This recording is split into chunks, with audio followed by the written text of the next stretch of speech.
My journey didn't start off as planned on Thursday and Friday. I was supposed to head to a conference in Minneapolis, but it wasn't the usual warm send-off I was accustomed to. My wife, Claire, normally took half a day off to make my departure special, but this time, she just gave me a quick peck on the cheek before hurrying off to work. To give you some background, I'm Sam. I'm 49 years old, and I've been married to Claire for 24 years. We have two children, Liam, who is 22, and Olivia, who just turned 20. I began my journey at 3 o'clock in the afternoon, leaving work and heading straight to the airport. I like getting there early for my 6 p.m. flight to avoid the stress of last-minute rushes. Everything seemed to be going smoothly as I waited for the flight announcement. However, luck was not on my side this time. The flight to Minnesota was delayed due to severe weather and a looming snowstorm. After a 45-minute delay, we finally boarded the plane. About 30 minutes into the flight, I noticed the plane making a subtle leftward turn. Initially, I thought it was a minor course correction, but it soon became evident we were turning back. The pilot confirmed that due to the heavy snowstorm, landing in Minneapolis was impossible, and we had to return to our departure airport. Once back on solid ground, I rushed to the airline's check-in desk to rearrange my travel plans for the next morning. Thankfully, I secured one of the last available seats on the next flight. Despite missing the conference, I was determined to make it. As I settled down, a spark of hope ignited, but my plans were still uncertain. I called my contact in Minneapolis to update them about the delay and left a detailed message on my boss's voicemail.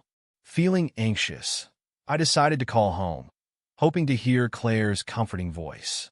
To my dismay, she didn't answer, and the house was dark with her car missing from the driveway. Leaving my luggage in the car, I cautiously entered the house. The sound of voices from the living room surprised me, but it turned out the TV had been left on. This realization led me to a troubling conclusion. Claire had come home after work, and I distinctly remembered turning off the TV before I left. Silencing the TV, I searched for any sign of her, but found none. Anxiously, I dialed her mobile phone. When she finally answered, her voice was warm as she inquired about my whereabouts. A question that had become a routine part of our marriage, now tinged with a strange mix of concern and curiosity. She claimed she was at home watching TV shows. As she spoke, the exhaustion from my long journey began to catch up with me. All I wanted in that moment was to be with my wife, seeking comfort in her presence and sharing a few intimate moments, even if just for a short while. Despite the flight delay, I clung to the hope of spending a few unexpected, joyful hours in the comfort of our own bed. However, within mere seconds, the joy of being home was overshadowed by a deep sense of uncertainty. Instead of anticipating a warm embrace from the woman I had loved and trusted for 24 years, I was hit with the stark reality of lies and deceit. It was an unforeseen blow that left me speechless and unsure. I couldn't help but wonder if she had truly cheated on me, and if so, why. There seemed to be no logical reason for her betrayal, whether it happened at work, with friends, or somewhere else. I must have been silent for a while because Claire's worried voice eventually broke through, asking if I was still there. I snapped back to reality and mumbled, yeah, sorry. We've landed in O'Hare, and I have to go. With a heavy heart, I abruptly ended the call. The phone rang again, but I turned it off, craving solitude to process my swirling thoughts. Sitting on the couch, surrounded by silence and emptiness, a numbness washed over me. The question haunted me. Why did Claire deceive me? Perhaps there was a reasonable explanation for the lie. Maybe she was planning a surprise. I remembered how, for years ago, I had orchestrated a series of deceptions for our 20th wedding anniversary. I had secretly arranged a 2-week cruise and involved her boss and parents, weaving an intricate web of lies. Those memories flooded back, adding to my confusion. In the midst of my turmoil, one persistent thought crept in, which I vehemently rejected. Not us. We wouldn't be in this situation. It was simply unthinkable. But there I was, grappling with the possibility, realizing that my daughter Olivia might know about any surprises or plans Claire had. I quickly dialed her number from memory. My beloved daughter's voice greeted me on the phone, and she asked how I was. I inquired about her well-being, and she replied that she had just finished her homework and was watching TV. Sensing the importance of the moment, I cautiously asked if she had spoken to her mom recently, and if Claire had mentioned anything unusual. Olivia said they had their usual weekly phone call on Sunday, which gave me a glimmer of hope. I then asked if she knew anything about a surprise Claire might be planning. I emphasized to Olivia that I didn't want to know the specifics of the surprise, just whether Claire was planning something. My voice held a note of eagerness as I waited for her answer. Olivia's response, however, dashed my hopes. She mentioned she knew nothing about it and asked what was going on, clearly unaware of my anxiety. Scrambling for a plausible explanation, I told her that Claire had been acting a bit oddly lately, and I wondered if she was hiding a pleasant surprise, perhaps for my 50th birthday. Olivia quickly dismissed the idea, reminding me that we had already celebrated my birthday last month. Realizing I wouldn't get any answers from her, I accepted the reality and wished my daughter a good night. Her dejected reply made it clear that the surprise I hoped for wasn't going to materialize. But the question lingered. Why would Claire deceive me? Various explanations swirled in my mind. Maybe it was related to an upcoming promotion. That seemed plausible, though I couldn't fathom why she'd lie about it. Perhaps she was still striving to achieve that elusive promotion. Lately, she had been staying late at work numerous times due to her dedication. Yet deep down, I knew Claire realized no promotion was worth the time we lost together. She knew I wanted her to cut back on her work hours so we could spend more time together, a request she understood well. Ironically, I recalled an important decision I made a few months before our 20th anniversary. I had turned down a promotion. Nearly 5 years ago, I had enthusiastically accepted a job offer to become the vice president of finance at my company. This role required frequent travel to the company's headquarters in Chicago for board meetings and visits to various factories across the country. Initially, I was thrilled about the job offer, but Claire quickly expressed her doubts, making me reconsider my decision. The cautionary tale of a colleague who went through a divorce just 2 years after accepting a similar position couldn't be ignored. While he gained financial success, it came at the cost of loneliness and suffering. Given our circumstances, and the fact that our children still needed guidance and support through their remaining years of school, Claire understandably didn't want to shoulder this responsibility alone. Throughout the week, we had intense discussions about the potential consequences of accepting the promotion. Gradually, it became clear that I was on the verge of losing sight of what truly mattered in my life, my wife and children. Regaining clarity, I made the heartfelt decision to decline the promotion, recognizing that my commitment to my family took precedence over material success. The past few months had been challenging as Claire pushed hard for her promotion. It rekindled doubts about my own career growth. With our children now in college, it was just the two of us. While Claire believed her promotion was attainable with minimal impact on our lives, such as more business trips, I worried about the extensive overtime she would need to put in. Seeing her for only an hour or two a day during the week left me unfulfilled. Brief moments together didn't bring contentment, and the lack of quality time together weighed on my heart. Claire became increasingly absorbed in her work, spending Saturdays and even Sundays at the office. When she returned home, she was so exhausted that she had no energy for anything else. It had been a while, almost impossible to remember, since we last shared moments of intimacy. Specific details blurred into a depressing haze. Acknowledging that age played a role in our diminishing physical connection, it was hard to ignore the sad lack of intimacy we once shared. It's possible her deception during our phone call was an attempt to avoid discussing my concerns and hide behind her work commitments. However, it's only fair to admit that I too was often on business trips and had to work overtime occasionally. There was a straightforward way to uncover the truth.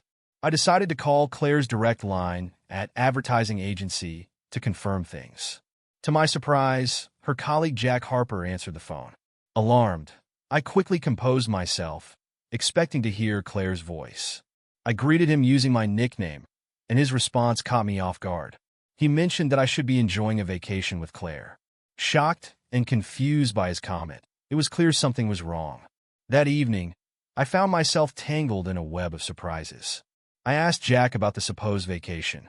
Afterward, I quickly regained my composure, apologized to Jack for the interruption, and fabricated an excuse, claiming I had dialed his number by mistake. He reassured me without any concern, mentioning that Claire owed him lunch for covering her shift and the late working hours. He expressed his frustration, saying it was 9 in the evening and he was still at work. With that, he ended the conversation and hung up. Gradually, the truth dawned on me. Claire wasn't at work. She was, in fact, absent from her workplace. According to Jack, she had taken a vacation until the end of the week. Panic began to grip my mind as fear took hold. Where was Claire? What could she be doing? An unwelcome thought invaded my mind. No, it couldn't be true. I've always strived to see the best in people, maintaining a positive outlook and valuing the inherent kindness in everyone. But now, against my will, I started contemplating the worst-case scenario. Could this really be happening? Could Claire betray me like this? The thought of her being with her sister, Isabella, crossed my mind involuntarily. Over time, we had distanced ourselves from Isabella and her ex-husband, Alex. Once, we were incredibly close, bound by strong friendships that felt unbreakable as our lives intertwined in a beautiful tapestry of shared experiences. We spent evenings together, supported each other, cared for our children, organized numerous family gatherings, and even went on vacations together. But everything changed one fateful day when I returned home with a throbbing headache. Seeking relief from my pounding headache, I took a couple of Tylenol and laid down on the couch. About half an hour later, Claire and Isabella returned from their shopping trip, their laughter and chatter filling the room. They didn't notice me lying there, trying to rest. Suddenly, Isabella's voice broke through the noise, asking Claire if she had noticed the new product manager at the grocery store. My heart began to race as I strained to hear Claire's response. She casually admitted that she found him attractive and that he had smiled at her. Then, with a hint of mischief, Isabella remarked that it would be even better if he were smiling after their encounter in the back seat of her car the day before. To my utter shock, my wife replied with disapproval, warning Isabella that she might get caught and risk losing her husband. Isabella, however, shrugged off the concern, assuring Claire that she was always careful. With that, they left the room, leaving me in a state of turmoil. As someone who values honesty and integrity, I was devastated by what I had just overheard. I didn't know what to do and felt completely lost. One thing was clear: Alex needed to know the truth. Hearing about Isabella's infidelity would undoubtedly break his heart, and the thought weighed heavily on me. I knew that Alex would likely kick Isabella out of the house upon learning of her betrayal. The responsibility of potentially causing the collapse of their marriage was a heavy burden. Did I really want to be the one to deliver such life-altering news? Before I could make a final decision, Claire returned home with our children. Comforted by the fact that she disapproved of her sister's actions, I decided to postpone my decision until I could discuss it further with her. That evening, as we were getting ready for bed, I broached the subject, seeking her advice. I cautiously explained the situation, sharing the news of discovering infidelity within our circle. Her expression was initially one of shock and uncertainty as I asked what I should do and whether confronting the cheater with anger was appropriate. Claire took a moment to consider the situation carefully. She began slowly, suggesting that it might depend on the specifics and that various factors needed to be considered. I sought further clarity by presenting hypothetical scenarios, inquiring about our friend Alex and whether we should ignore it if he had been unfaithful and picked up a woman at a bar. I wanted to know her perspective. The weight of the situation hung heavily in the air as I pondered potential actions. Suddenly, Claire sat up in bed, gripping her phone tightly, her face a mix of determination and anger. She was ready to call Isabella and confront her about the betrayal. Instinctively, I gently took the phone from her and told Claire that I would handle the situation myself. Claire looked at me with doubt and concern, asking what was going on. I responded with confidence, assuring her that I was certain of my decision and hoped that Isabella would face the consequences of her actions. Claire, looking resolute, affirmed that we wouldn't let Alex stay with us if he decided to kick Isabella out. She declared firmly that he could find his own place and that she wouldn't harbor a cheater in our home. With a sense of determination, I called Alex. He answered, his voice filled with warmth as he greeted me, his favorite son-in-law. I began with a heavy sigh, trying to find the right words. After taking a deep breath, I cautiously continued, warning him that I had overheard something troubling and had some devastating news to share. I told him that Isabella hadn't been faithful and had cheated on him just the previous day. There was a long pause on the phone as Alex absorbed the shocking revelation. When he finally spoke, his voice was barely audible, filled with disbelief. He asked if I was absolutely sure it was his Isabella. I confirmed that I had heard it directly from her mouth, describing it as a boast without any hint of remorse. Offering my condolences, I assured him of our support and told him that we were there for him and the kids. Alex thanked me and hung up the phone, leaving me feeling the weight of the situation. Claire looked at me, her eyes filled with sadness and tears. She whispered that she was proud of me and asked for a hug. Feeling lost and scared, I embraced her, offering what comfort I could in the face of such uncertainty. After a moment of calming down, I suggested that they might consider seeing a therapist to help navigate the situation. Claire, weary and doubtful, mumbled that she wasn't sure therapy would change anything, mentioning that once someone has strayed, they tend to do it again. I quietly agreed with her. In the middle of the night, the phone rang, waking me from a restless sleep. I answered it, groggy and trying not to disturb Claire. On the other end was Isabella, her voice furious and demanding to know what I had told Alex. I responded calmly, telling her that I had told Alex the truth and emphasized the importance of honesty. As Claire watched with concern, Isabella's voice grew more angry, accusing me of betrayal. I firmly replied that sometimes the truth comes out in unexpected ways and that cheaters should face the consequences of their actions. Isabella's sobs echoed through the phone as she confessed that Alex had thrown her out of the house. I reiterated that this was a consequence she deserved. Desperately, she begged for advice, asking if she could stay with us. Reluctantly, I told her that we couldn't offer refuge to someone who had betrayed their spouse and that she would have to manage on her own. She seemed stunned by my response, her pleas becoming more frantic. I turned to Claire for support, asking her what to say to Isabella. Claire leaned towards the phone and firmly declared that she didn't want a cheater in her house and told Isabella to find somewhere else to stay. I then delivered a final message on behalf of both of us. Isabella was no longer welcome in our lives, and she should stay away. We didn't want her to visit or call. Claire snuggled closer to me, and we sought comfort in each other's arms. She whispered that she was proud of how I had handled the situation, and we peacefully drifted off to sleep. The next morning, however, brought an unexpected confrontation. Claire's father called, his voice filled with rage, demanding to know why we had turned our backs on Isabella. Claire, shaken and tearful after the call, looked to me for reassurance. I reminded her that we had made this decision together after much discussion and that it was necessary to end our association with someone who had caused so much pain.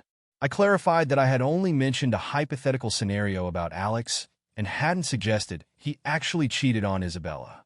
I posed a challenging question, asking how Alex's potential betrayal differed from Isabella's infidelity. Claire defended her sister, stating that Isabella was family. I expressed my disappointment, questioning if it was acceptable to excuse cheating just because they were family. Claire was momentarily silent, unable to justify her stance. 3 years ago, I had a critical conversation with Claire, making it clear that I didn't want Isabella near our children or in our home.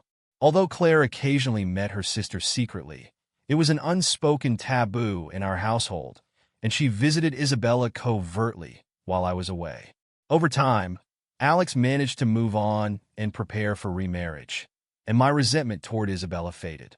I had stopped caring about her presence, finding solace in her absence. Turning my attention back to Claire, I gently approached the subject, feeling the need to resolve the issue. I suspected that Claire might feel guilty for deceiving me, though I had reached a point where I no longer cared. Unexpectedly, I found myself on stage in front of a vast audience at a conference. I began my speech, addressing the crowd and discussing two types of individuals: those who deny reality and those who confront it. During my talk, Dan Parker, Claire's boss, waved his hand wildly and admitted to avoiding my wife. Jack Harper, seated behind Dan, also confessed to dodging Claire. Another man joined in with a cheeky comment, creating a moment of shared amusement and light laughter among the audience. Suddenly, I woke up on the couch, wiping drool from my face. It was already midnight. I must have slept for over an hour, and I wondered if Claire had returned home during my nap, possibly unaware of my presence. Hastening toward the bedroom, I entered but found no signs of her. It dawned on me that she might be with her sister Isabella. Contemplating whether to contact Isabella and inquire about Claire's whereabouts, I hesitated, realizing that obtaining Isabella's address would involve acting behind Claire's back. Remembering that I needed to pick up Isabella's children from a specific location, I wondered if I still had her phone number. As I prepared to search my contact list, I noticed the Find My Phone app icon on my smartphone. A year ago, I had installed it on both our phones after losing mine during a trip from New York to Cincinnati. Recognizing its potential, I promptly opened the application. Within seconds, I received information about Claire's phone's location. It indicated Mills Lake. I was puzzled, wondering why she would be there. Isabella was facing financial difficulties, making it unlikely for her to afford a cottage on Mills Lake. The situation grew increasingly mysterious. Mills Lake was known for its upscale residences, with cottage costs far exceeding those of our modest home. Using Google Earth, I carefully pinpointed Claire's exact location. To my surprise, she was inside an exclusive estate surrounded by an imposing stone wall. This revelation left me baffled. What could Claire be doing in such a luxurious millionaire's estate? The distance between Mills Lake and our town was an hour's drive, but my determination to uncover the truth propelled me forward. Realizing that a direct conversation with Claire would likely result in dishonesty or evasion, I decided I needed indisputable evidence before confronting her. Flooded with intense emotions, I quickly headed to Mills Lake, chastising myself for not considering the possibility of Claire's wrongdoing earlier. Regret gnawed at me as I realized I should have checked her phone's GPS locator right from the start instead of making excuses for her actions. Uncertainty clouded my thoughts as I arrived at Mills Lake, unsure of my intentions but harboring a faint hope for a straightforward explanation.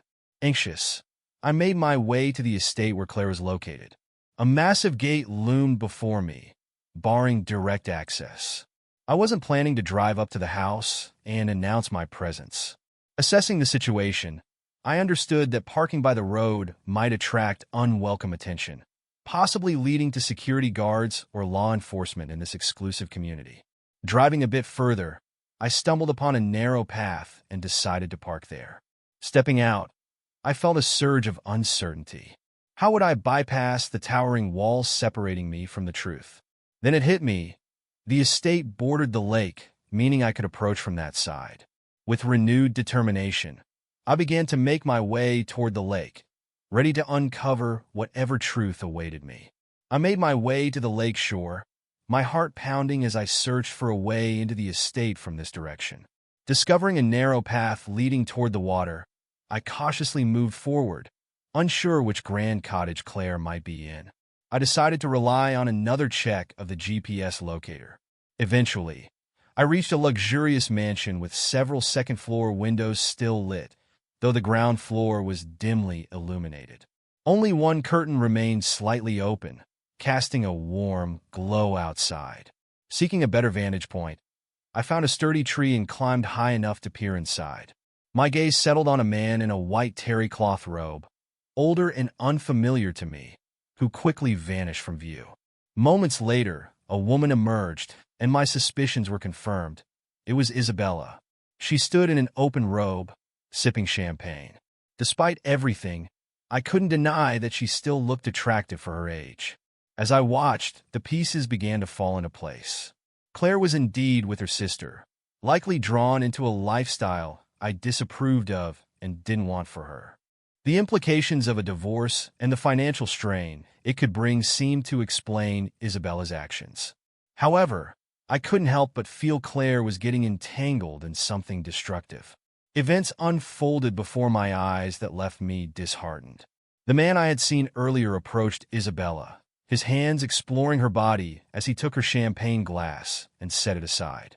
I had to avert my gaze from this blatant display, feeling my traditional values clash with what I was witnessing. This was not the love and intimacy I cherished. It felt hollow and devoid of any real connection. Just as I contemplated climbing down from the tree, I saw Claire. She sat on a distant couch, wearing a foolish, inebriated smile. Her robe was open, revealing a sight that sealed the fate of our marriage. Overwhelmed by shock, I took a step backward and lost my footing, tumbling from the tree. Branches broke my fall, and I was fortunate to escape with only minor injuries. Dazed, I got to my feet, feeling the weight of what I had witnessed. I wandered aimlessly back to my car, tears welling up in my eyes. The pain I felt was not from the physical fall, but from the emotional devastation of losing someone I loved. As I limped to my car, I briefly considered breaking into the mansion to confront them, but I quickly dismissed the idea. The potential consequences, years in prison for trespassing and assault, made it clear this wasn't the answer. Alone with my thoughts, a storm of emotions raged within me.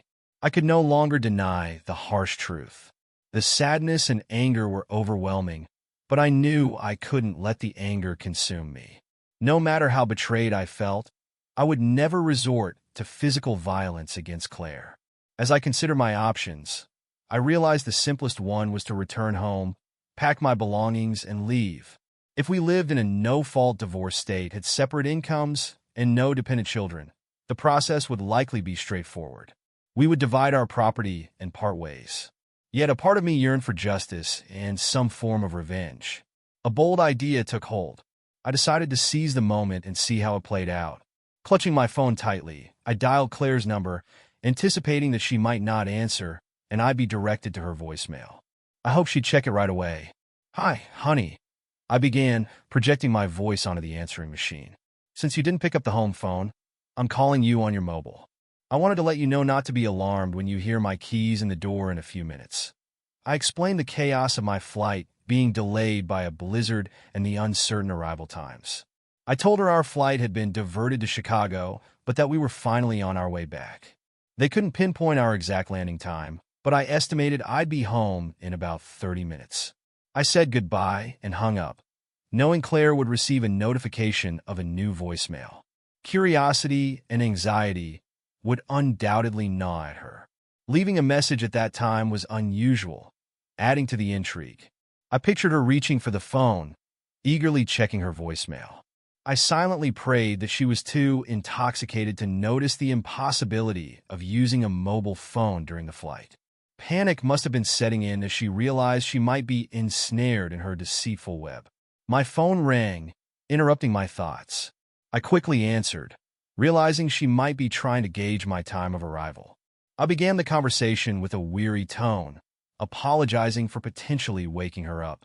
She replied, assuring me it was okay, and informed me she was on her way home, expecting to arrive in about an hour. I acknowledged her response, and she ended the call promptly. I soon saw her car exiting the estate gates and speeding down the highway. My heart skipped a beat as I watched her reckless driving, nearly swerving into a ditch. It became evident she was much more intoxicated than I initially thought.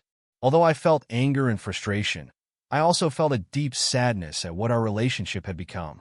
Seeing Claire's reckless driving, I was struck by the realization that she was endangering not only herself, but also everyone else on the road. Despite my anger, the thought of her life being in jeopardy, especially as the mother of my children, was unbearable. Determined to ensure her safety, I decided to follow her, ready to intervene if necessary. Quickly, I called emergency services to report a drunk driver. I described her erratic behavior, near collisions, and reckless swerving, providing details about her car, including its make, model, and the last 4 digits of the license plate. I emphasized the urgency of stopping the car before it caused harm. The operator assured me that a patrol car was on its way. Keeping a safe distance, I continued to follow Claire, navigating through traffic carefully. 2 exits later, I saw a patrol car approaching. As Claire's car came into view, the patrol car accelerated, lights flashing, signaling her to pull over. I drove past them, feeling a mix of relief and deep sadness. 45 minutes later, I arrived home, the weight of the evening's events pressing heavily on me. The irony and tragedy of the night struck me hard. In a single evening, someone I had loved deeply had reduced her life to a series of unfortunate consequences. The thought that Claire's actions could have led to a fatal accident and unimaginable grief for our children was sobering.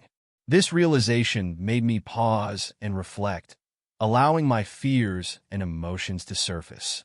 Life's fragility and preciousness had never felt more real. My love for Claire was no longer the guiding force in my decisions. It wasn't that I had stopped loving her, but I could no longer see a future for us together.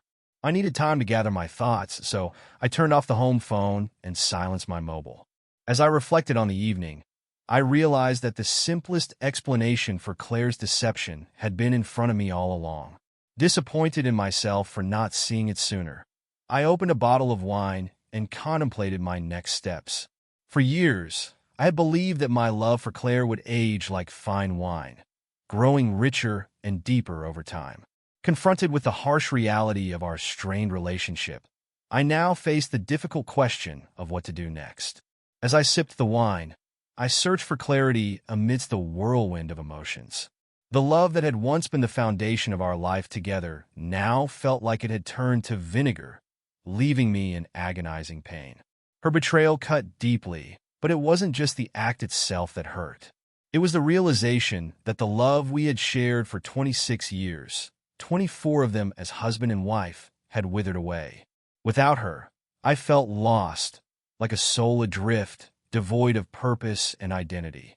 Could I continue without this love? The pain intensified, and I briefly considered finding solace in the depths beneath a bridge, a place where I could escape my suffering.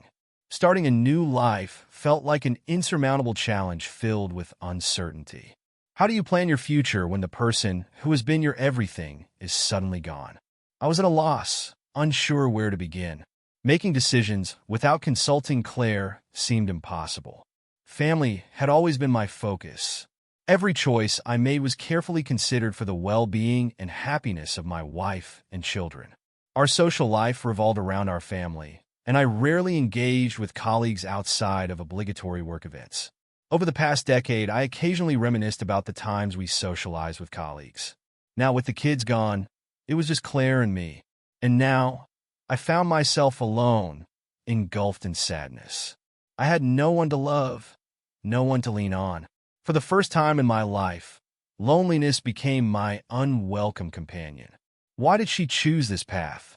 Why resort to cheating when a straightforward divorce, though painful, would have been more considerate of the years and joyful moments we shared? When did she stop loving me? Did she merely endure our relationship until our children were grown and gone? When did her care and attention fade? As our children embarked on their own journeys, I saw it as an opportunity to invest more in Claire and our relationship. I didn't realize she saw it as the end of our shared path. I watched as a stranger became a constant presence in her life, suggesting a level of comfort or perhaps deception that had infiltrated our lives. Claire and her lover, leaving me isolated and unloved, made it clear we were no longer a couple. In the midst of despair, my pain became a connection to life.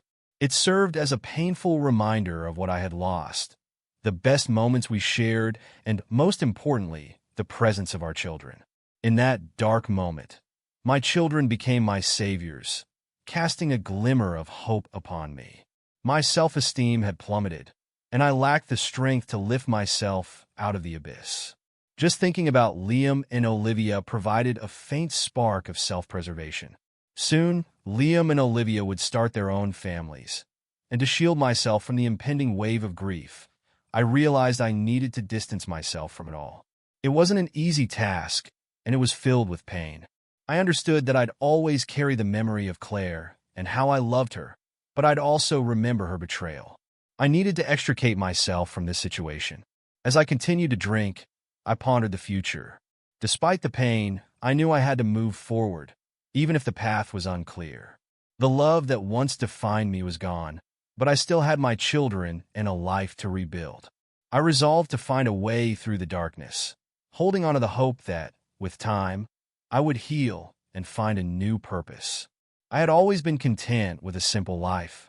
My family wasn't wealthy, but we had something far more valuable: deep affection. The material possessions that now surrounded me seemed insignificant in comparison. As I contemplated everything I owned, I realized that only a few items, a change of clothes, my car, and my laptop, were worth taking with me. The more I thought about it, the clearer my path became. I decided to pack my belongings and disappear without a trace. I could no longer face the woman who had once been my everything, as each encounter would only remind me of my loss and the constant ache within me. With a renewed sense of purpose, I stood up and began to act decisively. I swiftly packed several bags, a task that took only 30 minutes. Soon I was loading my things into the car. By the time I finished, it was just before 6 a.m. Exhausted but determined, I decided to take a brief nap, confident that Claire would still be in detox until late in the morning. When I closed my eyes, my thoughts were filled with the idea of starting anew. My phone's alarm woke me at 9 a.m. Without hesitation, I scheduled an urgent meeting with a lawyer. Following that, I took a long shower, hoping to wash away the remnants of my past. With a heavy heart, I removed my wedding ring and placed it solemnly on the table next to the phone. This final act marked the beginning of a new chapter in my life, one where I sought personal freedom and happiness. I decided to write a letter to Claire, expressing my disappointment and sorrow. Although our conversations had become futile, I felt the need to convey my emotions. Claire, it breaks my heart to acknowledge that you have chosen a path of reckless promiscuity and loneliness, much like your sister. By the time you read this, I will have removed myself from your life entirely. The depth of your betrayal has left me in unimaginable pain. Despite everything, I am grateful for the 24 years of happiness we once shared and for our 2 wonderful children. In this farewell, I will be brief. May you quickly return to your new life, leaving behind our broken family. I crave the justice you couldn't provide. Did your actions bring you any satisfaction? The man you were with, judging by his mansion, was wealthy. I no longer wish to see or speak with you. We have nothing left to discuss. Our lawyers will handle everything, and I ask that you promptly sign the divorce papers. The reason for our separation is of no importance. By 10 a.m., I was at the bank addressing our shared credit card debt and closing the accounts. I withdrew our entire savings and securities, ensuring there were sufficient funds in the checking account to cover the mortgage and utility bills for the next 2 months. Taking further steps toward independence, I removed my name from the joint account. Upon leaving the bank, I held a substantial check amounting to approximately $250,000. Before noon, I arrived at work, surprising my boss, who expected me to be in Minnesota. When I shared the news of my immediate resignation and relocation, his surprise grew. Our relationship had evolved from a typical employer-employee dynamic into one of mutual respect and understanding. My boss had kept his position because I turned down a promotion, feeling indebted to me. During his divorce 2 years ago, I explained that my decision was influenced by his situation. Since then, our relationship had become more of a partnership. He understood my desire to resign and accepted it. Instead of going through HR and dealing with my $401,000, he offered me an opportunity in their newly established division in Texas. Although the salary would be lower, the affordable housing options would enable me to start fresh. We sealed our agreement with a handshake, and he agreed to spread the word that I had left voluntarily. Next, I met with my lawyer to explain my decision to separate from Claire. I instructed him to serve her with the divorce papers and grant her power of attorney to sell the house, which represented half of our assets. My lawyer, who was also a close family friend, tried to persuade me to consider alternative options, but he soon realized the significance of the changes I was making. By midnight, I planned to be in another city, in another state, and without a wife. By the afternoon, fatigue overwhelmed me. I sought a place to rest and found a dated motel around 8 o'clock in the evening. Feeling the weight of the day's events, I checked in, looking forward to a few hours of uninterrupted sleep. As I lay on the bed, I reflected on my decision and the new life ahead. The pain of the past was still there, but I hoped that, with time, it would fade, and I would find a way to rebuild and heal. Using a disposable phone I had bought for this very reason, I dialed Liam's number. He answered quickly, and I informed him that this was my new number. His voice immediately filled with concern as he asked if I had heard from Mom. I took a deep breath and revealed the painful truth. I had discovered Claire's infidelity the previous day. Liam was stunned, his disappointment and worry palpable through the phone. He asked what I intended to do next. I explained that I had already taken action. I packed my belongings, cleared out our joint bank accounts, resigned from my job, and was heading south to start a new chapter. I assured him that Claire would receive the divorce papers by the end of the week. Liam, still processing the news, asked if Olivia knew. I told him she didn't yet, but I promised to keep him informed and to call regularly. We exchanged words of love and support, and I reassured him that I would look after myself. Ending the call with Liam, I steeled myself for the next conversation and dialed Olivia's number. The sadness in her voice was heart-wrenching as I shared the devastating news about her mother's betrayal. She, too, struggled to comprehend how Claire could inflict such pain on our family, similar to what Aunt Isabella had done. Olivia, always straightforward, broke the silence with a painful question. "Dad, how long has this been going on? When did we stop being enough for her?" I tried to comfort her, explaining that the duration and reasons no longer mattered.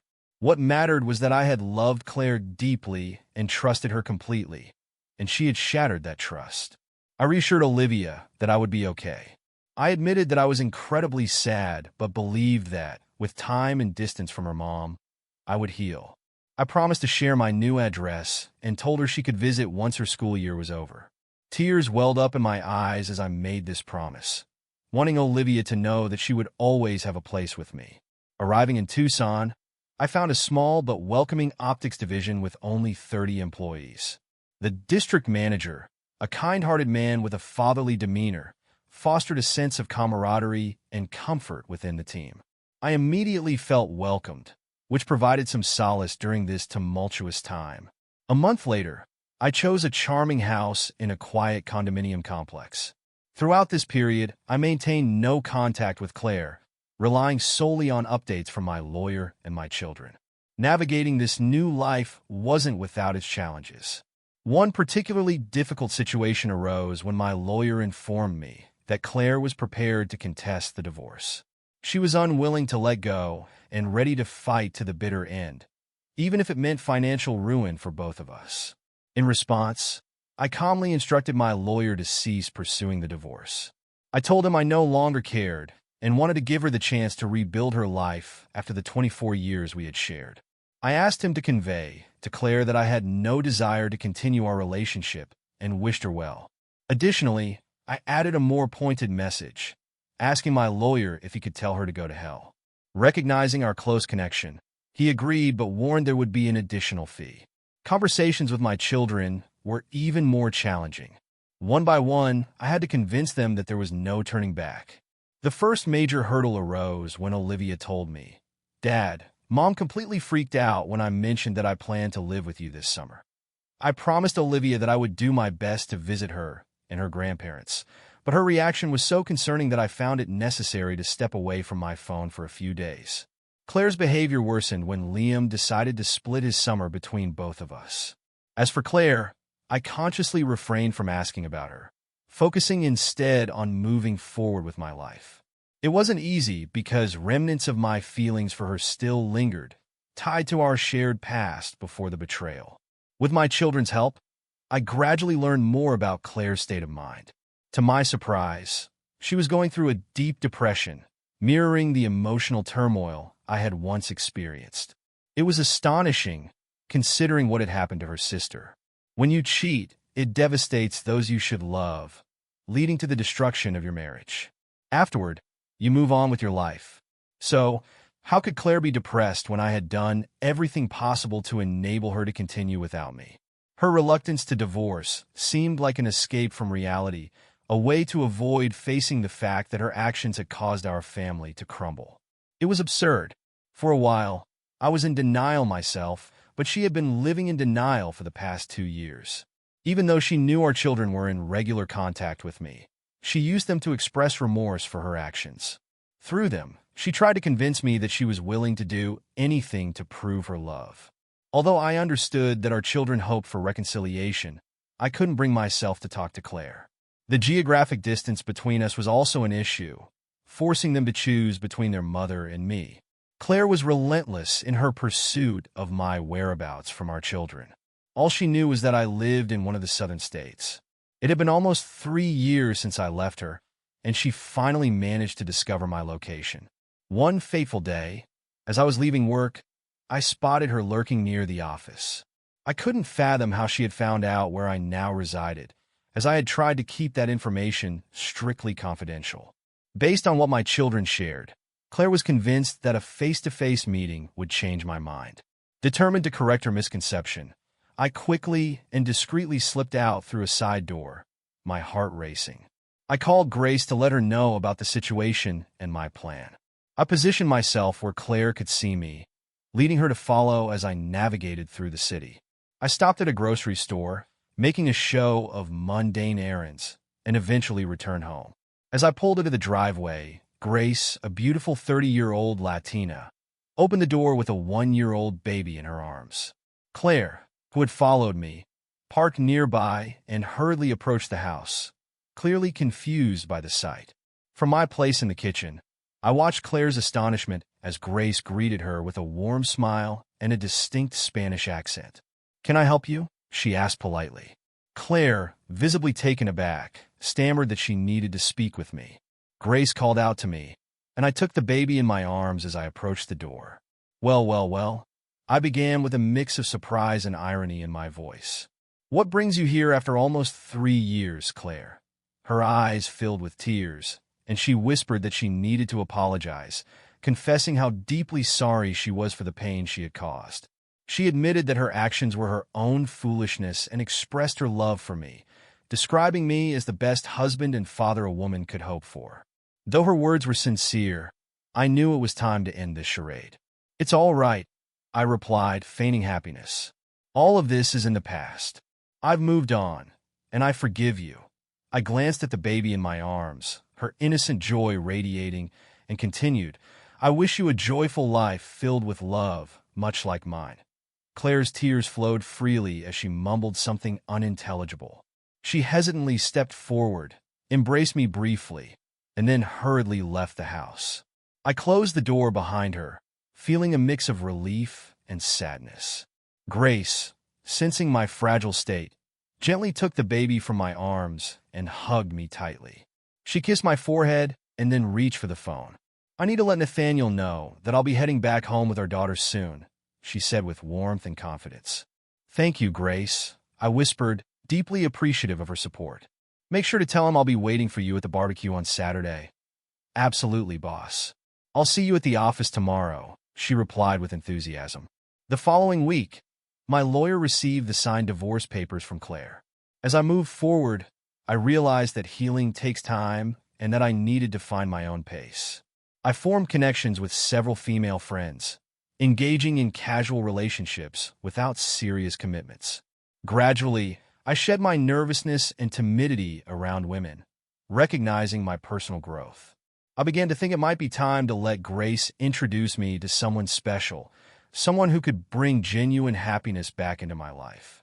However, after this unexpected encounter with Claire, doubts crept in, not about leaving her, as that decision remained firm, but about my previous assumption that we had nothing in common. I had always believed we had nothing to discuss, thinking she understood my stance on infidelity and how I would react. But listening to fragments of Claire's story during our brief conversation made me wonder if I had avoided a necessary confrontation. Despite my aversion, removing myself from her life had been the best course of action. It allowed me to find peace and recover away from the toxic environment that had engulfed us. I loved Claire so much that if I had encountered her at my most vulnerable moment, I might have succumbed to her remorse and accepted her apology, leading to more suffering and an inevitable divorce. Now, 3 years after her betrayal and our separation, her apology gave me a sense of closure. It released me from the lingering pain and offered a glimmer of hope for love once more. Over time, I might even consider revealing that I don't actually have a second daughter, though I'm not certain I'll ever decide to do so. I no longer owe her anything, and the choice to disclose or keep it to myself is mine alone. I finally unburdened myself of obligations to her, allowing me to move forward and embark on a new chapter in my life. But not for long. Yesterday, I stood by Claire's grave with my children and numerous relatives, including Isabella. I wept bitterly like everyone else present, but I didn't see a single tear on Isabella's face. Claire, in a state of complete despair and inebriation, had been involved in a fatal accident. Her life couldn't be saved. I contemplated for a long time why Isabella had encouraged her sister into a reckless relationship and arrived at only one explanation. It was revenge. Revenge for Claire and me revealing Isabella's betrayal, which had led to the end of her marriage with Alex. Perhaps now Isabella feels some sense of relief as her sister lies in a casket. And I know one thing for certain. I will never love any woman the way I love Claire.